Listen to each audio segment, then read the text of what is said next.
Welcome back to Gossip Mail Reports, hosted by your guy Brian.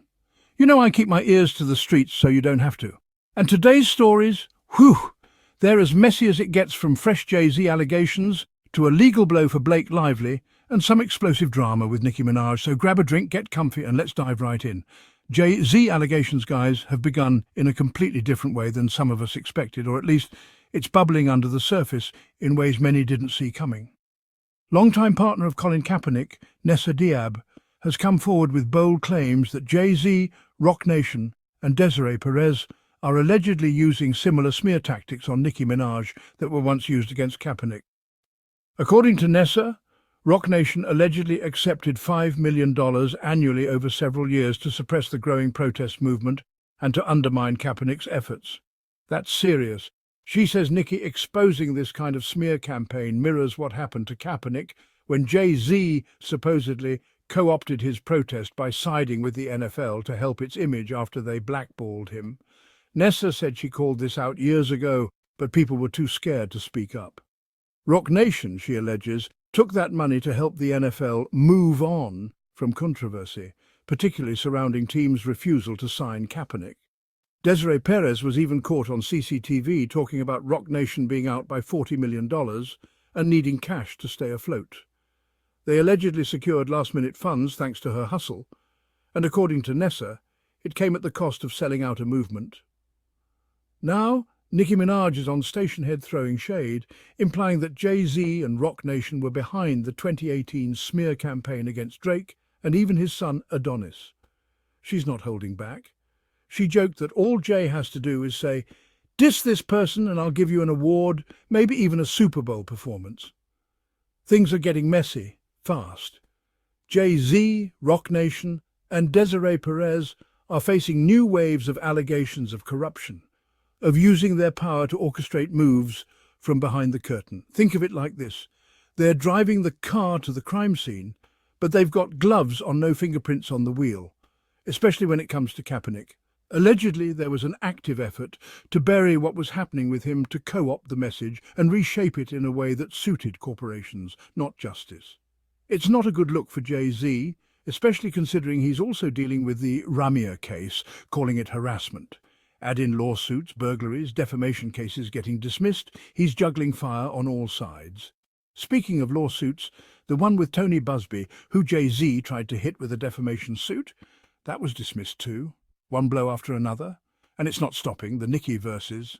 Scissor beef has also resurfaced. Scissor shared screenshots suggesting Nicki tried to collaborate with her back in 2020.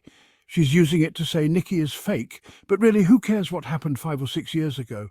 People grow, things change. Releasing those messages now, it feels petty. It doesn't even look good for SEA. Nicki's clearly on a mission. She's calling out Demore Hadley, a figure she claims is deeply corrupt. If you read the lawsuit Nicki is referring to, it's packed with disturbing allegations about financial corruption and exploitation. Even Sloan Bella has mentioned similar patterns about finance networks with shady dealings. It's all connected. Now, pivoting slightly, let's discuss the P. Diddy situation. A critical development. The summary of offence conduct has now been filed by the government as agreed upon, though it's not on the public docket yet. This document is key. It outlines Diddy's actions and the circumstances around them, forming the foundation for sentencing recommendations. It will likely paint a very grim picture. This isn't just about what Diddy did, it's how the government plans to argue for the harshest possible sentence. The PSR, pre-sentence report, will factor in everything.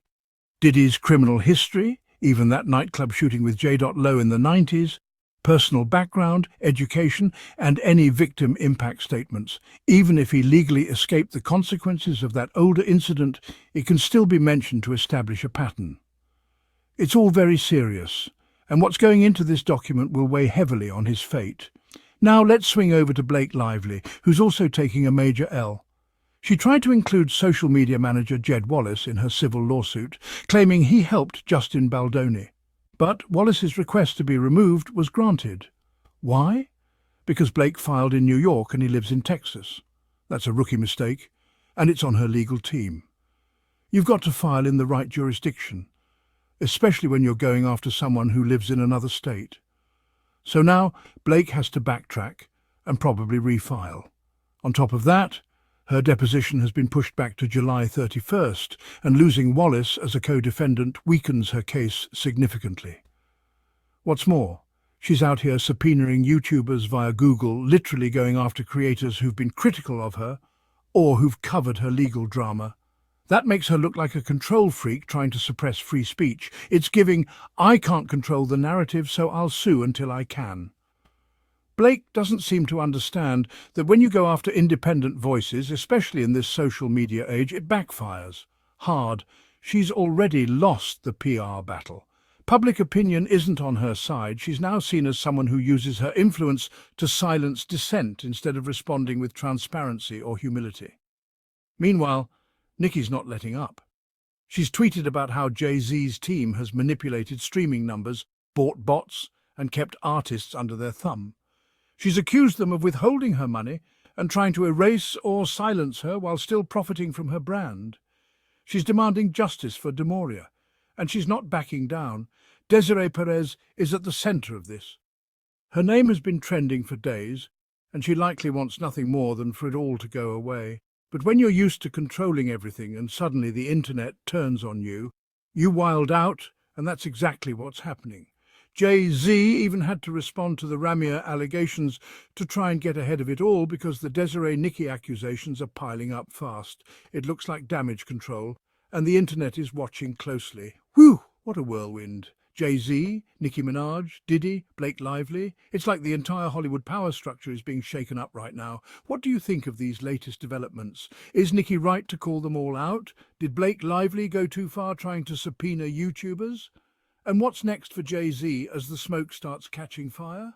Drop your thoughts in the comments, hit that like button, and don't forget to subscribe for your regular dose of real celebrity tea, unfiltered and unbought.